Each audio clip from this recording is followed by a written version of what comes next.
ഇത് ആണുങ്ങൾക്ക് വേണ്ടിയുള്ള സ്വാതന്ത്ര്യ സമരമാണ്. Hello friends, welcome back to my channel. അപ്പൊ നിങ്ങൾ എല്ലാവരും അറിഞ്ഞിട്ടുണ്ടാവല്ലോ, രാഹുൽ മാങ്കൂട്ടത്തിൽ രാഹുൽ ഈശ്വറിനെ പറ്റി പറഞ്ഞ ഇതൊക്കെയാണോ പറയുന്നത്. രാഹുൽ മാങ്കൂട്ടത്തിനെ സപ്പോർട്ട് ചെയ്തതിന് രാഹുൽ ഈശ്വർ അറസ്റ്റിലായിരിക്കുകയാണ്. ചോറ് തിന്നുന്നവർക്ക് മനസ്സിലാവും, അദ്ദേഹം രാഹുൽ ഈശ്വർ ഒരു പാർട്ടിയെ പറ്റിയല്ല അവിടെ പ്രസ്താവിച്ചിരിക്കുന്നത്, ഒരു മെൻ റൈറ്റ്, അതായത് ഇവിടെ നമുക്ക് കേരളത്തിൽ കിട്ടാതെ ആയിരിക്കുന്ന വുമൻസ് ഓൺലി റൈറ്റിനെ ചൊല്ലി അദ്ദേഹം ഒരു സ്റ്റേറ്റ്മെന്റ് വെച്ചിട്ടുണ്ടായിരുന്നു. ഇതേപോലെ സംസാരിക്കുന്ന ആൾക്കാരെ പിടിച്ച് ജയിലിടുകയാണെങ്കിൽ നാളെ നമുക്ക് ചോദിക്കാനും പറയാനും ആളില്ലാതായി പോകും. പറയാനറിയുന്ന ആരെങ്കിലും വേണമല്ലോ അവിടെ. നാളെ നമ്മുടെ കുടുംബത്തിലെ അച്ചച്ചന്മാർ, മാമന്മാർ, അനിയന്മാർ എല്ലാവർക്കും വന്നു കൂടായികയില്ല ഇങ്ങനത്തെ ഓരോ പ്രശ്നങ്ങൾ. ആണുങ്ങൾ ചെയ്യുന്നത് മൊത്തം തെറ്റ്, പെണ്ണുങ്ങൾ ചെയ്യുന്നതൊക്കെ ശരി. അങ്ങനെയാണെങ്കിൽ ഇതൊരു ഫെമിനിസ്റ്റ് രാജ്യമാക്കി പ്രഖ്യാപിക്കാം. നമുക്ക് എന്തായാലും രാഹുൽ ഈശ്വറിനെ അറസ്റ്റ് ചെയ്തിരിക്കുന്ന വീഡിയോ ഒന്ന് കണ്ടു നോക്കാം. സാറ് എങ്ങോട്ടാ കൊണ്ടുപോകണം സാർ?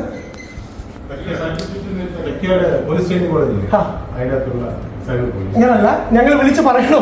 എന്താ അഡ്വക്കേറ്റ് വിളിക്കണോ? അങ്ങനെ എന്താ അറിയാമോ, എനിക്ക് തിരിച്ച് 7 മണിക്ക് ചർച്ചയുണ്ട്. തിരിച്ചതിന് മുമ്പിൽ എത്താൻ പറ്റൂ? എന്റെ വണ്ടി വരാമോ? എന്നാ ഇറങ്ങി.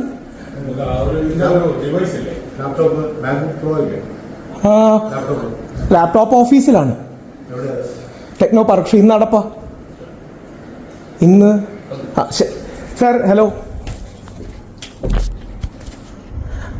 ഞാൻ എന്തായാലും പോലീസുകാര് എൻ്റെ വീട്ടിൽ വന്നിരിക്കുകയാണ്. പോലീസുകാര് വീട്ടിൽ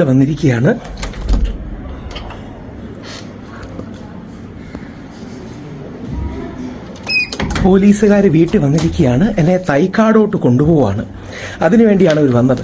എൻ്റെ ലാപ്ടോപ്പൊക്കെ ചോദിച്ചിട്ടുണ്ട്. ഞാൻ ഇപ്പം തന്നെ എടുത്ത് മാറ്റട്ടെ. അപ്പോൾ ഇതാണ് യഥാർത്ഥത്തിൽ, അതായത് എന്താ പരാതിയെന്നും കാര്യങ്ങളും അറിയില്ല. ഞാൻ അഥവാ തിരിച്ചെത്തിയില്ലെങ്കിൽ ഈ വീഡിയോ അപ്ലോഡ് ചെയ്യുന്ന 7 മണിക്കോ 8 മണിക്കോ ഒക്കെ നമ്മുടെ ഇതിൽ ചർച്ചയുണ്ട്. അപ്പോൾ തിരിച്ച് വന്നില്ലെങ്കിൽ ഇത് അപ്ലോഡ് ചെയ്യും. ഇതെന്തറിയോ, ചുമ്മാ പേടിപ്പിക്കാൻ നോക്കുകയാണ്. നമുക്ക് എന്തായാലും കാണാം. അപ്പോൾ എന്നെ അറസ്റ്റ് ചെയ്യുമോ എനിക്ക് സംശയമുണ്ട്. നമുക്ക് എന്തായാലും കാണാം.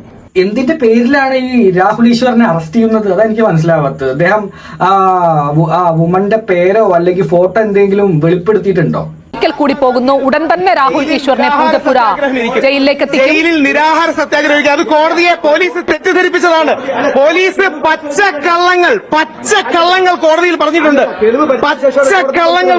എനിക്ക് നോട്ടീസ് കിട്ടിയിട്ടില്ല, ഈ പെൺകുട്ടിയുടെ ചിത്രം ഇട്ടിട്ടില്ല. ഈ പെൺകുട്ടിയുടെ ചിത്രം ഞാൻ ഇട്ടിട്ടുണ്ടോ? നിങ്ങളെ പരിശോധിച്ചാൽ പോരെ. പച്ചക്കള്ളങ്ങൾ പറയുകയാണ്. ഇതുകൊണ്ടാണ് മെൻസ് കമ്മീഷൻ. പച്ചക്കള്ളങ്ങൾ. രാഹുൽ മാങ്കൂട്ടത്തിൽ ചെയ്തത് പുണ്യാള പ്രവർത്തിയാണെന്ന് ഞാനിതിൽ ഒരിക്കലും പറഞ്ഞിട്ടില്ല. പക്ഷെ എന്തുകൊണ്ട് അതൊരു ആണ് മാത്രം പ്രശ്നക്കാരനായി തീരുന്നു? ഇത് ആണുങ്ങൾക്ക് വേണ്ടിയുള്ള സ്വാതന്ത്ര്യ സമരമാണ്. ഇത് തുടരും. നിരാഹാര സത്യാഗ്രഹം ഇരിക്കും. ഇത് പുരുഷന്മാർക്ക് വേണ്ടിയുള്ള സ്വാതന്ത്ര്യ സമരമാണ്. നിരാഹാര സത്യാഗ്രഹം. ഇതുകൊണ്ടാണ് മെൻസ് കമ്മീഷൻ വേണ്ടത്. വൈദ്യപരിശോധനയ്ക്ക് ശേഷം ജയിലിലേക്ക് കൊണ്ടുപോകുന്നതിനായി പുറത്തേക്ക്. മെൻസ് കമ്മീഷൻ ഇല്ലാത്തതിന്റെ ഏറ്റവും വലിയൊരു ഉദാഹരണമാണ് ഇപ്പൊ നമ്മുടെ കേരളത്തിൽ നടന്നുകൊണ്ടിരിക്കുന്ന എല്ലാ കാര്യങ്ങളും. ആരെങ്കിലൊക്കെ ചെയ്യുക അങ്ങനത്തെ വല്ല കാര്യങ്ങളും. അല്ലാണ്ട് ആ ലെവലിൽ സംസാരിക്കുന്ന ഒരു രാഹുൽ ഈശ്വർ എന്ന് പറഞ്ഞ ആളേനെ അറസ്റ്റ് ചെയ്ത് ഒതുക്കുക, ആ ലെവലിലാണ് ഇപ്പൊ എല്ലാ കാര്യങ്ങളും പോയിക്കൊണ്ടിരിക്കുന്നത്. വേറെ ആരുമില്ല ഇങ്ങനത്തെ ലെവലിൽ വർത്തമാനം പറയാനും ഒന്നിനും. ഈ ഒരു കേസ് ഇതുമായി ബന്ധപ്പെട്ട് കഴിഞ്ഞ 2-3 ദിവസമായി രാഹുൽ ഈശ്വർ നടത്തിയിട്ടുള്ള ചില പ്രസ്താവനകളുണ്ട്, ചില സമൂഹ മാധ്യമങ്ങളിൽ പങ്കുവച്ച പോസ്റ്റുകളുണ്ട്. ദീപയുടെ അഭിപ്രായത്തിൽ ഈ പോസ്റ്റുകൾ ഒരുപക്ഷെ സമീപകാലത്ത് കേരളത്തിന്റെ ഒരു പശ്ചാത്തലത്തിൽ, രാഷ്ട്രീയ പശ്ചാത്തലത്തിൽ പോലും ഇങ്ങനൊരു സമാനമായ ഒരു കേസ് ഉണ്ടായിട്ടില്ല. ഈ ഒരു ഘട്ടത്തിൽ ഇത് നമുക്കറിയാവുന്ന ഒരു കാര്യമാണ്. ഒരു അതിജീവിതയുടെ ഐഡന്റിറ്റി വെളിപ്പെട്ടു പോകുന്ന രീതിയിലേക്ക് ഈ കാര്യങ്ങൾ കടന്നുപോയിരിക്കുകയാണ്. ഇവിടെ ഒരു പ്രശ്നമുണ്ടെന്ന് വെച്ച് കഴിഞ്ഞാൽ അതിജീവിതയുടെ ഐഡന്റിറ്റി വെളിപ്പെടുത്തുന്ന രീതിയിലേക്കുള്ള കമന്റ്സ് എന്ന് പറയുന്നിടത്താണ് ഒരു ചെറിയ പ്രശ്നമുള്ളത്. അതിജീവിതയുടെ ഐഡന്റിറ്റി റിവീൽ ചെയ്തോ, യെസ് ഓർ നോ എന്നുള്ളൊരു ക്വസ്റ്റ്യൻ ആണ്. പിന്നെ ഐഡന്റിറ്റി റിവീൽ ചെയ്യുന്ന രീതിയിലുള്ള കോമന്റ്സ്, ഒരാളുടെ പേരോ അയാളുടെ മുഖമോ പുറത്ത് പറയാതെ മറ്റെന്ത് പറഞ്ഞാലും അത് ആരെക്കുറിച്ചും ആവാലോ. ഇപ്പം ഒരു സ്ഥാപനത്തെക്കുറിച്ച് പറയുന്നു, അല്ലെങ്കിൽ ഏതെങ്കിലും ഒരു ലൊക്കേഷനിൽ താമസിക്കുന്ന ഒരാളാണെന്ന് പറയുന്നു, അവിടെയുള്ള വേറെ ആരെക്കുറിച്ചും ആവാം. സോ അത് നിയമത്തിനെതിരാണോ എന്ന് ചോദിച്ചാൽ ആണെന്ന് എനിക്ക് തോന്നുന്നില്ല. അപ്പം ഇപ്പൊ ഇവിടെ വന്നിരിക്കുന്ന ആരോപണം, എനിക്ക് നിങ്ങളോട് പറയാനുള്ളത് ഒന്നേ ഉള്ളൂ, പാർട്ടി ബേസിൽ എടുക്കാതെ ഒരാണെന്നുള്ള ലെവലിൽ ചിന്തിച്ചാൽ മതി ഈ വിഷയത്തെ പറ്റിയിട്ട്. അപ്പൊ നിങ്ങൾക്ക് മനസ്സിലാവും ഒരാണിന് കിട്ടുന്ന വില എന്താണ് ഈ കേരളത്തിൽ, ഒരു പെണ്ണിന് കിട്ടുന്ന വില എന്താണെന്നുള്ളത്. പെണ്ണ് വന്ന് പറയാണ് എന്നെ പീഡിപ്പിച്ചു, കോടതിയിലെത്തിയിട്ട് അത് കേസ് തെളിഞ്ഞിട്ട് പോലുമില്ല, കുറ്റം മൊത്തപ്പോ ഇതല്ലേ. അവിടെ ഒരു മെന്ന് എന്നുള്ള കൺസിഡറേഷൻ മാത്രമേ രാഹുൽ ഈശ്വർ കൊടുത്തിട്ടുള്ളൂ, അല്ലാണ്ട് അതിന്റെ അപ്പുറത്തേക്ക് ഒന്നുമില്ല. അതിജീവിതയുടെ പേരും ഐഡന്റിറ്റിയും ഫേസും റിവീൽ ചെയ്തു എന്നുള്ളതാണ്. അത് നടന്നിട്ടില്ല. സന്ദീപ് വാര്യർ ഇതുമായി ബന്ധപ്പെട്ട ഒരു പോസ്റ്റ് ഓൾറെഡി നേരത്തെ ഇട്ടിരുന്നു. അതിജീവിതയ്ക്കൊപ്പം പങ്കുവച്ചിട്ടുള്ള ഒരു ഫോട്ടോയായിരുന്നു. ആ ഫോട്ടോയുമായി ബന്ധപ്പെട്ട് തന്നെ രാഹുൽ ഈശ്വർ ഒരു യൂട്യൂബിൽ ഒരു വീഡിയോ ചെയ്തു.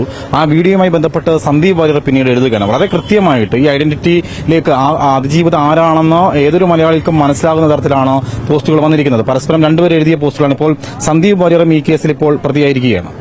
അല്ല, അവിടെയും എനിക്ക് ചോദിക്കാനുള്ള ചോദ്യം ഇതാണ്, ഐഡന്റിറ്റി റിവീൽ ചെയ്തോ എന്നുള്ളതാണ്. വീണ്ടും ശ്രദ്ധിച്ചായിരിക്കുന്നു, വളരെ പ്ലാൻ ചെയ്തിട്ട് തന്നെയാണ് താങ്കൾ അത് പറയുന്നത്. എന്ന് വെച്ചാൽ ഐഡന്റിറ്റി റിവീൽ ചെയ്യുന്ന തരത്തിലുള്ള പോസ്റ്റ്, സന്ദീപ് വാര്യർജിയുടെ പോസ്റ്റ് ആണെങ്കിലും രാഹുൽ ഈശ്വറിന്റെ പോസ്റ്റ് ആണെങ്കിലും ദയവായി ഒന്ന് എടുത്ത് നോക്കിയിട്ട് പറയാം, എവിടെയെങ്കിലും ഈ പെൺകുട്ടിയുടെ മുഖമോ ആ പെൺകുട്ടിയുടെ പേരോ റിവീൽ ചെയ്തിട്ടുണ്ടോ എന്നുള്ളത് കൃത്യമായിട്ട് എടുത്ത് പറയാം. ഇത് നിയമം അറിയുന്ന ആളുകളല്ലേ, രാഹുൽ ചേട്ടനാണെങ്കിലും സന്ദീപ് ജി ആണെങ്കിലും. ഇപ്പൊ കേസ് എടുത്തിട്ടുള്ളത് സുപ്രീം കോടതിയിലെ ഒരു മാഡമുണ്ട്, ജഡ്ജിയുണ്ട്, ദീപ മാമിനും അഗേൻസ്റ്റ് ഒക്കെ ആയിട്ടാണ് വന്നിരിക്കുന്നത്. ഇവർക്കൊന്നും നിയമം അറിയില്ല എന്നാണോ പറയുന്നത്? അപ്പൊ ഇത് നമ്മുടെ സമൂഹത്തിന് ഒരു പൊതുവെ ഒരു നോഷൻ ഉണ്ട്, സ്ത്രീയെ വേട്ടയാടുന്നു അല്ലെങ്കിൽ സ്ത്രീയാണ് ഇവിടെ വിക്ടിം എന്നൊരു നോഷൻ ഉണ്ട്. ആ നോഷന്റെ പുറത്ത് നിന്നിട്ടാണ് നിങ്ങൾ ഈ ഫുൾ നരേറ്റീവിനെ കാണുന്നത്. ഇവിടെ കഴിഞ്ഞ 2-3 മാസങ്ങളായിട്ട് പല ശബ്ദ സന്ദേശങ്ങളും പുറത്തു വന്നു, വ്യക്തമായിട്ടുള്ള ചാറ്റുകൾ പുറത്തു വന്നു. ഇവിടെ വ്യാജ ആരോപണങ്ങളൊന്നുമല്ലല്ലോ ഇവിടെ പുറത്തു വന്നിരിക്കുന്നത്. ഇത് കൃത്യമായിട്ട് നടന്നിട്ടുള്ളത് എന്താണെന്ന് നമ്മൾ രണ്ടുപേരുടെയും ശബ്ദ സന്ദേശം കേട്ടതല്ലേ, നീ അത് കേട്ടതായിരിക്കണമല്ലോ. അപ്പം നിങ്ങൾ എല്ലാവരും പറയണത് രാഹുൽ മാങ്കൂട്ടം കുറ്റക്കാരനാണെന്ന് കോടതി പറഞ്ഞ് ശിക്ഷിച്ച കേസിലാണ് രാഹുൽ ചേട്ടൻ അതിജീവിതക്കെതിരെ സംസാരിക്കുന്നതെന്നാണോ പറയുന്നത്? കോടതിയുടെ ഘട്ടത്തിലിരിക്കുന്ന ഒരു കേസ്, ആ കേസിൽ അതിനു മുൻപ് എങ്ങനെയാണ് രാഹുൽ ഈശ്വറിന് ഇതുമായി ബന്ധപ്പെട്ട് സംസാരിക്കാൻ കഴിയുന്നത്? കോടതിയുടെ പരിമിതിയിൽ ഇരിക്കുന്ന ആ കേസിൽ എങ്ങനെയാണ് നിങ്ങൾക്ക് രാഹുൽ മാങ്കൂട്ടം കുറ്റക്കാരനാണെന്ന് പറയാൻ സാധിക്കുന്നത്? രാഹുൽ മാങ്കൂട്ടം കുറ്റക്കാരനാണെന്ന് വ്യക്തമാകുന്ന തെളിവുകൾ പുറത്തു വന്നിരിക്കുകയാണ്. അതിന്റെ അന്തിമമായി തീരുമാനമെടുക്കുന്നത് ബുധനാഴ്ച കോടതിയായിരിക്കും.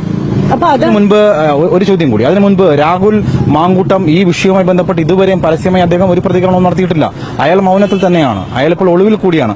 അങ്ങനെ ഇരിക്കുന്ന ഒരു ഘട്ടത്തിലാണ് ഇപ്പോൾ ഇത്തരത്തിൽ രാഹുൽ ഈശ്വർ മാത്രമല്ല പലരും, ഇപ്പോൾ നിങ്ങൾ സൂചിപ്പിച്ച അഡ്വക്കേറ്റ് ദീപ ജോസഫ് ആയാലും സന്ദീപ് വാര്യർ ആയാലും പല ആൾക്കാരും ഈ സമൂഹ മാധ്യമത്തിൽ എഴുതിയിരിക്കുന്നു. പക്ഷേ ഇതിനപ്പുറം ഇത് ചോദ്യം ചെയ്യുന്നവനെ എടുത്ത് അറസ്റ്റിലാക്കുന്ന സമയമാണിപ്പോ. നമ്മളൊന്നും അധികം പറയുന്നില്ല, നമ്മളെ പിടിച്ചകത്തിട്ടാല. ഒരു ക്ലാരിഫിക്കേഷനും കിട്ടാത്ത കേസിന്റെ പിറകെ രാഹുൽ മാങ്കൂട്ടം മാത്രമാണ്, അല്ലെങ്കിൽ എന്ത് കേസായിക്കോട്ടെ ആണിന് മാത്രമാണല്ലോ പ്രശ്നം വരുന്നത്. ആ ഉള്ളൊരു ചിന്താഗതി മാറ്റണം, അത്ര ഞാൻ എന്റെ വീഡിയോയിൽ പറഞ്ഞിട്ടുള്ളൂ. ചിന്താഗതി മാറ്റുക. ആണ് മാത്രമാണോ തെറ്റ് ചെയ്തിട്ടുള്ളത്? ആ ചിന്താഗതി മാറ്റി നിങ്ങൾ ചിന്തിച്ച് കഴിഞ്ഞാൽ മനസ്സിലാവും എന്തൊക്കെ പരിപാടി. നമ്മൾ കൂടുതലൊന്നും ഇതിന് ചലക്കുന്നില്ല. നേരെ ഈശ്വരനെ കൊണ്ടുപോയ പോലെ നമ്മളൊക്കെ കൊണ്ടുപോവുകയാണെങ്കിലേ അപ്പൊ ശരി. അപ്പൊ അടുത്ത വീഡിയോ ആയിട്ട് കാണാം. അതൊരു ചെറിയ വീഡിയോ ആണ്. അപ്പൊ ശരി, this is me Sudhi talks signing off.